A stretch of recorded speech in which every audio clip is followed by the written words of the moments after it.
Hi, children. Welcome all of you to our next video of the sixth unit, that is Nation and Diversity. In this, already in our previous video, we discussed a plea for India, the beautiful poem. Hope you have enjoyed. It was really a wonderful poem with a great message. And now, in this Nation and Diversity, Unit 6, the segment A is My Childhood. Children, I think you might have heard about The Wings of Fire.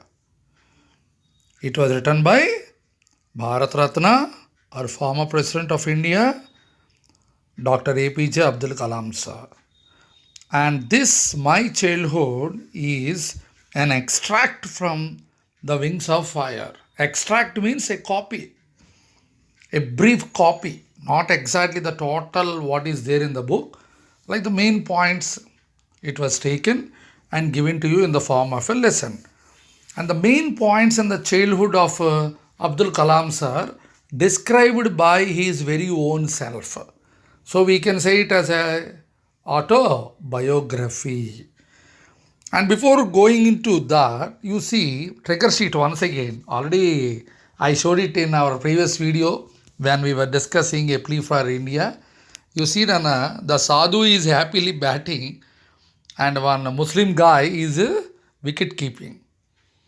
So here two questions are there, very simple questions. What does the picture signify? Naturally the answer will be nation and diversity, unity in diversity. What do you say? And do you experience the theme reflected in the picture in your real life? If not, what may be the possible reason for this? You should understand this question. Means these type of diversified acts or incidents, have you ever seen or have you ever witnessed in your life till now? Suppose you say, no, sir, we have never seen. The answer is very clear. Because we can't expect a Muslim and a Hindu who both were wearing in their traditional robes, what we say, robes means dress, R-O-B-E-S, and playing like this. As I told you, these type of instances you can find only in Kumbh Melas. And that too you have to go towards UP. Haridwar, Varanasi, I told you already last time, and Allahabad. Today Allahabad is called Prayagraj, what we say. Right, so Kumbh Mela is near, all of you know in Shankranti, this 2021. So there we can find. So why this trigger sheet is given? Because it reflects or signifies the unit name, nation and diversity. Children, in my childhood, there are some beautiful paragraphs. So what we'll do, before going into the childhood of Abdul Kalam sir, let us know about this great personality. First of all, we should all feel very happy, humble to be his contemporaries. You know what is the meaning of contemporary? Means when we lived, he lived. Now we are living, he is no more. But all of us, we saw him, we watched him on the television, and he lived when we started living. Agreed or not? So 15th October 1931, Rameswaram, Tamil Nadu. That was his the birth date, birth year and birthplace. And he was responsible for the evolution of ISRO's launch vehicle program, ISRO, Indian Space Research Organization. And two beautiful missiles, Agni and Prithvi. Do you know who is the main person behind these two missiles? Our Abdul Kalam sir. And his indigenous capability, indigenous means not some international, very own capability of his. It proved with the beautiful technologies. And apart from being a scientist, Kalam sir was a writer also. Wings of Fire, India 2020, A Vision for the New Millennium, My Journey, Ignited Minds, Unleashing the Power Within India. These are the beautiful works of Abdul Kalam sir. And I think most of the students of India, not only students, the teachers, professors, everybody laud him a lot. Really laudable work. Laudable means praiseworthy. And Dr. Kalam sir received honorary doctorates from just 30 universities. Amma. See, getting a doctorate from one university only great. But from 30 universities, Kalam sir received doctorates. And awards felt happy going and embracing him. What was the awards? I has already told you, Bharat Ratna 1997. Before that, Padma Vibhushan 1990, Padma Bhushan 1981, and he was the 11th president of India, and he was made the president. He was elected president elect, what we say. Of course, here the election is not from the people, and he was the president, and he was elected on 25th July 2002.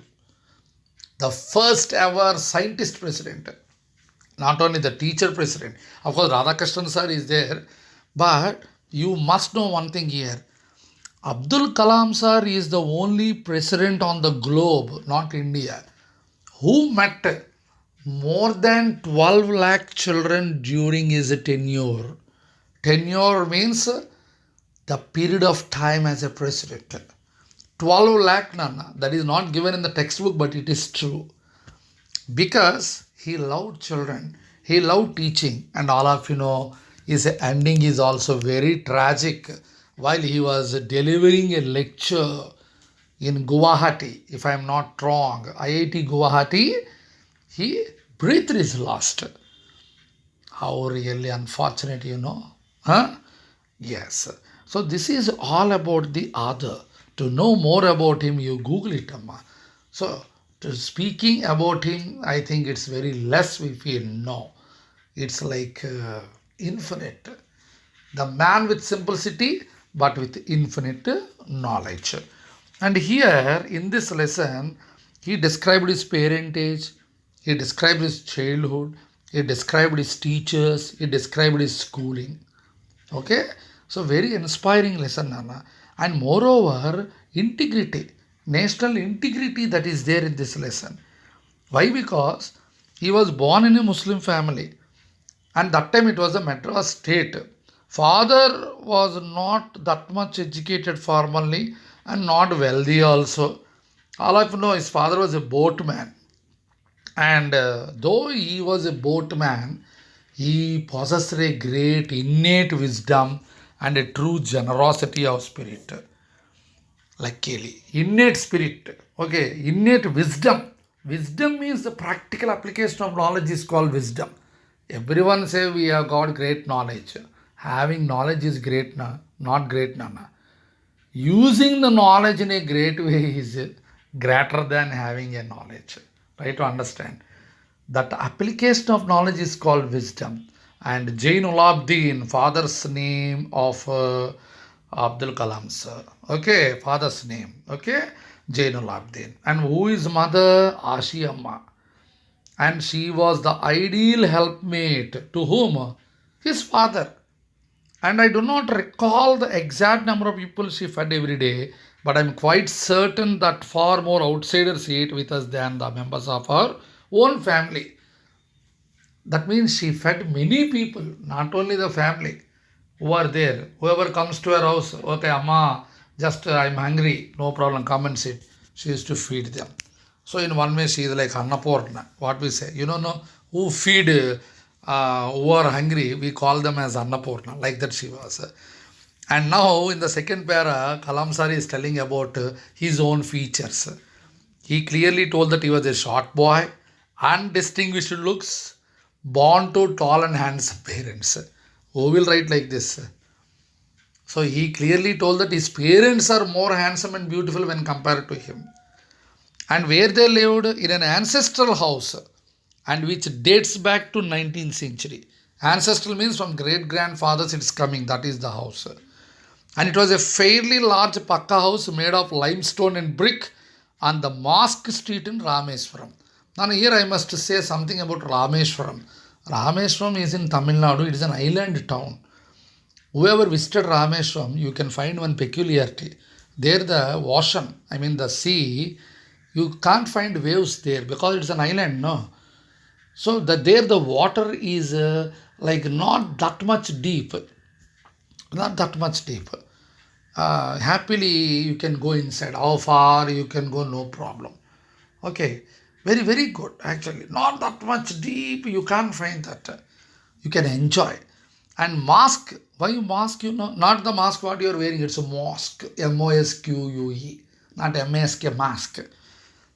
So Rameswaram is the town of both Hindus and Muslims. And he told that his parents provided everything to them. Every parents provided like his parents also provided, but no luxuries. And in one way, his childhood was secured childhood both materially and emotionally. Materially, giving everything to children is called materially. Emotionally, that means whenever you have a problem, when parents speak to you, sit beside you, comfort you, pat you, that is called emotional secured childhood. In some houses, parents won't care if children have a problem. That is not a secured childhood. They simply whatever they want, they'll give them. No. Whatever children want, if parents give, that is materially secured childhood. But whenever a child is in a problem, when they sit, they means parents sit to beside the child and comfort and pacify the child. That is called emotionally secured childhood. So Kalam sir was lucky to have both materially and emotionally secured childhood. And what happened when he was 8 years old? That time Second World War broke out in 1939. And then what happened, he used to collect the tamarind seeds and sell them to a provision shop on the Mosque Street. And one day collection for him, it fetched him a princely sum of 1 anna. Anna is 8 paise those days. Today no value, anna. Not anna. In the textbook is anna. You have to pronounce it as. That means before becoming a scientist, Sir used to sell tamarind seeds also. Newspaper also is supplied, Next it comes, you see. Brother-in-law Jalaluddin would tell me stories about the war, which I would later attempt to trace in the headlines in the Dinamani. Our area being isolated was completely unaffected by the war. So, Kalam sir got a wonderful brother-in-law, means sister's husband, Jalaluddin. He used to tell sir more stories about the war. And those, whatever the stories about the war he listened the previous night, Kalam sir used to look at them in the next day's newspaper. Dinamani is the newspaper, Tamil newspaper. In that he used to fetch whether these are there or not, he used to look for. And naturally, because of the war, it is an island town, it is isolated, separated from rest of India. So no problem, war problem not there. But what happened, India was forced to join the Allied forces and something like a state of emergency was declared. I think all of you know about Allied forces. Some countries became one power and they started using their military power on the enemy country. That is called the Allied forces. I think better social studies you are studying, I think you definitely know that about the Allied forces. And there was an emergency in the country. Whenever you have an emergency, what happens? No, there will be a problem of everything. Food supplies problem, suppose drinking water problem. Okay, if it is flowing, no problem. If the water has to come by train or some tankers, again their problem comes. That time what happened, newspaper problem actually. The newspaper, the trains never used to stop. Only 1 or 2 trains used to be. And the people who are the contractors, the newspapers, they used to throw onto the platform. Because the train won't stop there due to emergency. Then what happened? That thrown out bundles, young Kalam used to collect from the moving train and used to take and distribute the papers in Rameswaram. For whom? His cousin Samshuddin. Earlier it was Jalaluddin, brother-in-law. Now Samshuddin, don't confuse. And Jainulabdin is the father. Muslims know that's why names are like that. And Samshuddin helped me earn my first wages. Wages, salary. Per day, what is given? That is wage. Per month, what is given? That is salary. So 50 years after, when Kalam sir started earning money as a scientist or a visiting professor in Chennai University, let whatever it may be, He never forgot the first wages which was given by his cousin Samshuddin. How pride it would be, you see? Very pride, no. So he used to tell that it is a surge of pride in earning my own money for the first time. For what? For what he distributed the newspapers. So great. Never we can forget the first wages in our life. For let it be first wages or first salary. So every child was born. Now he is turning towards his characteristics. Till now we have come to know about his parents, his house, and like how was the situation in the town of Rameswaram. And now we are going towards his personal characteristics. What was the characteristics, Amma? He inherited honesty and self-discipline from his father. And from mother, what did he inherit? Faith in goodness, deep kindness. So did my three brothers and sisters. See, sir, generally every one of us inherit. Inherit means to get. We get some characteristics from father, some from mother. So Kalam sir got the honesty and self-discipline from father. Two good qualities. And from mother, what did he get? Faith in goodness and deep kindness. So these are the two qualities he got from his mother. Why, you know, there is a special socio-economic emotional environment, and the children were trained in certain ways by figures of authority. Those days, no, there is one kind of respect, father and not like today, like very friendly like today. There used to be friendly, but some kind of strictness. So these two beautiful qualities he got from father, honesty and self-discipline, and from mother, the faith in goodness and deep kindness. And do you think only Kalam sir got these? No. His three brothers and sister also got these. That shows that Kalam sir were total five children, including him. Four brothers and one sister. And now he speaks about his friends. Who are his friends, you see? All the friends are from Brahmin families. One is Ramanatha Shastri, the other one is Aravindan, and the third one is Siva Prakasan. See, sir, Ramanatha Shastri, Aravindan, and Siva Prakashan. These are the three friends of Abdul Kalam sir, who hails from traditional orthodox Brahmin families. Something special is there about these three friends, and the wonderful relation of Abdul Kalam sir with these three friends. What is that relation? What happened next? We'll come to know in our next video. Please catch me up in my next video. Okay, children? Small assignment is there as usual, you know, no? You do it, Nana. Right? Hope you enjoyed. Bye. See you.